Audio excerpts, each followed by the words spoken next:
to the attempted military coup, which was thwarted by the government after soldiers appeared on national television early Sunday morning, claiming to have seized power. A group of at least 8 soldiers, led by Lieutenant Colonel Pascal Tigri, stormed the country's state television, announcing the removal of President Patrice Talon and the dissolution of all state institutions. The soldiers, identifying themselves as Military Committee for Refoundation, declared the suspension of the Constitution and all political party activities until further notice.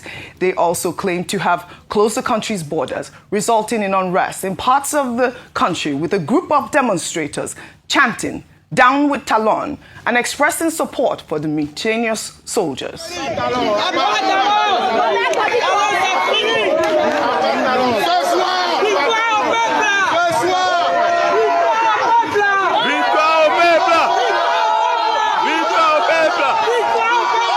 Early 12 hours after gunfire first rang out in several neighborhoods in Cotonou on Sunday, Benin President Patrice Talon announced that the coup had been thwarted, stating that the country's armed forces and National Guard remained loyal to the Republic, asserting that they stood firm, recaptured their positions, and cleared all resistance held by the mutineers. 14 people have been arrested in connection with the coup attempt. Well, this attempted coup adds Benin to a growing list of West African nations facing military takeovers. The timing of the coup is significant. Benin is preparing for a presidential election in April that would mark the end of President Talon's tenure after 9 years in power since 2016. Subsequently, at the request of President Talon, Nigeria sent Air Force fighter jets and ground troops to take over Benin's airspace and help dislodge the coup plotters, eliciting more reaction. Parade. It's not today that Nigeria has been investing heavily in securing our fellow West African brothers. We did that in Liberia. Over the years, between Liberia and Sierra Leone, we spent about $15 billion of our own money. So it's not today we've been doing that. The problems we had with it was that the president was supposed to notify the Senate about it.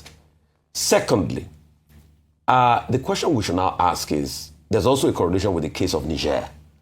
That, okay, in the case of Niger, we didn't go in there because there were protests and everything, because of cultural ties and all of that. But the most important question we should ask is, what is leading to all this coup? African leaders themselves. Talon is not his say. See the protests. People were saying, Abba Talon, down with Talon. So a lot of people were not really in support of this man that had victimized a lot of people in this country. He has put in his finance minister as a likely successor now. Just on Saturday, the National Assembly in Benin Republic passed a law saying they were going to extend presidential term and things like that. So the leaders themselves have not crowned themselves in glory. And that's what we should keep talking about. If we keep having these Yahoo-minded leaders on the African continent, that once they get into power, they think life is all about them. And it's not only Talon. We could go back to the days of Matthew Kerekou. Kerekou also did the same too in Benin Republic. So when are we going to say down with these leaders, abba with these leaders? Just like Thomas Isodore Noah Shankara used to say back in the days, colonialism, abba, imperialism, abba. When are we going to say abba with these bad leaders on the African continent? Because if we don't say that, the coup will continue to happen. Despite the fact that we say we do not support coup, we are totally against coup, the coups will continue to happen if we don't speak tall against these leaders that are making the condition rife for these coups. In the Republic of Benin itself, only less than a year ago, 2 close associates of the president were indicted as, a coup was foiled, and 2 close associates of the president were indicted and handed 20 years imprisonment for the attempted coup.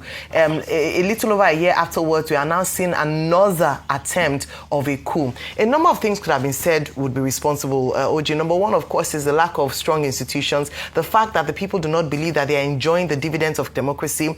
Only last month, the president had, through the rubber stamp assembly, extended the tenure of presidency limits from 5 years to 7 years. And this was said to be preparing the grounds for his anointed candidate in the next cycle of election, which is meant to take place next year, April of 2026. So these are some of the factors that some people have highlighted as a reason for why their agitations and a small group of influential people, as was described by the Foreign Interior Minister, have come together now to announce this coup. Thankfully, Nigeria rose up to the task as big brother.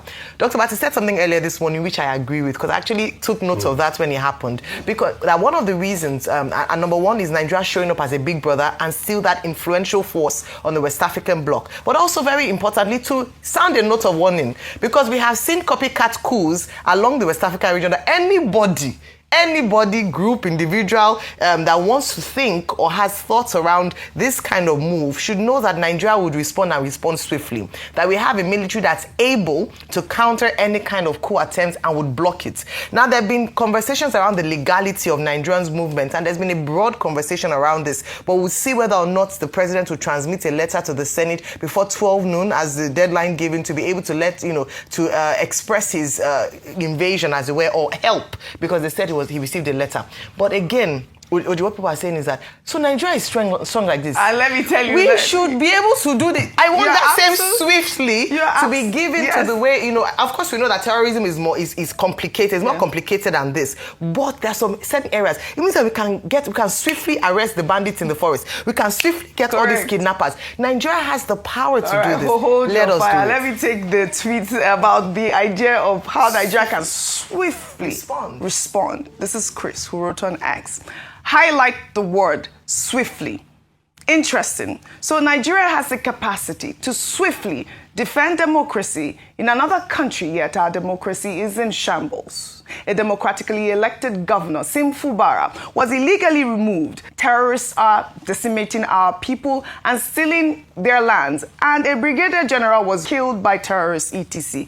While at this point, I hope that the President of the United States can order the U.S. military to carry out military operations in Nigeria to flush out the terrorists swiftly. And, that was a harsh response. No, I mean, I would call it, it would appear harsh on television, but that's really the mindset of a lot of Nigerians who believe that these are the things that are going on in Nigeria. I'm hoping that Nigeria can actually also swiftly respond. As for the coup in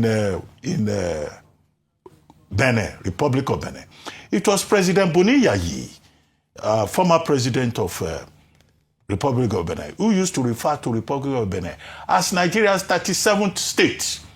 And he used to refer to President Jonathan as my elder brother and President Obasanjo as his father. That's how close we are, both in terms of culture, in terms of amity and all of that. So that was why I said, you will say that President Tinubu has acted reasonably by intervening in that country. Not on the invitation of France.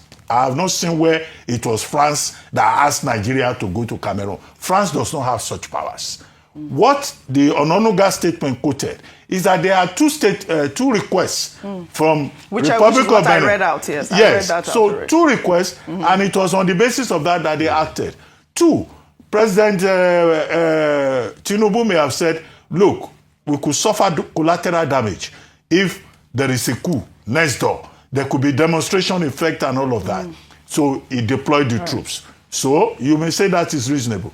But does he have the authority to deploy our troops? Those were the questions. Air Force. Does he have the powers under the Constitution? And I say he does not. And that was why I said earlier that Section 305, sub 2 and 3 says, okay, even if he acts unilaterally, within a period of 14 days, he has to seek the concurrence of the National Assembly of Nigeria. And that this morning is early enough for him to quickly go to that National Assembly, call a meeting of the National Defense Council, and get the ratification of those bodies for deploying our troops. Yes. Because it is we, you and I, that will pay for the troops that were sent there. Which is why you've seen... And Nigeria is a sovereign country. Right. So he needs to get that concurrence if they are going to remain there. And if the Senate says no, the National Assembly says no, as they did in the example of Niger, then those troops will have to return immediately. So that is what the law says. So even when the president of the other country requested for him to have invaded, he will have to go through the National Assembly.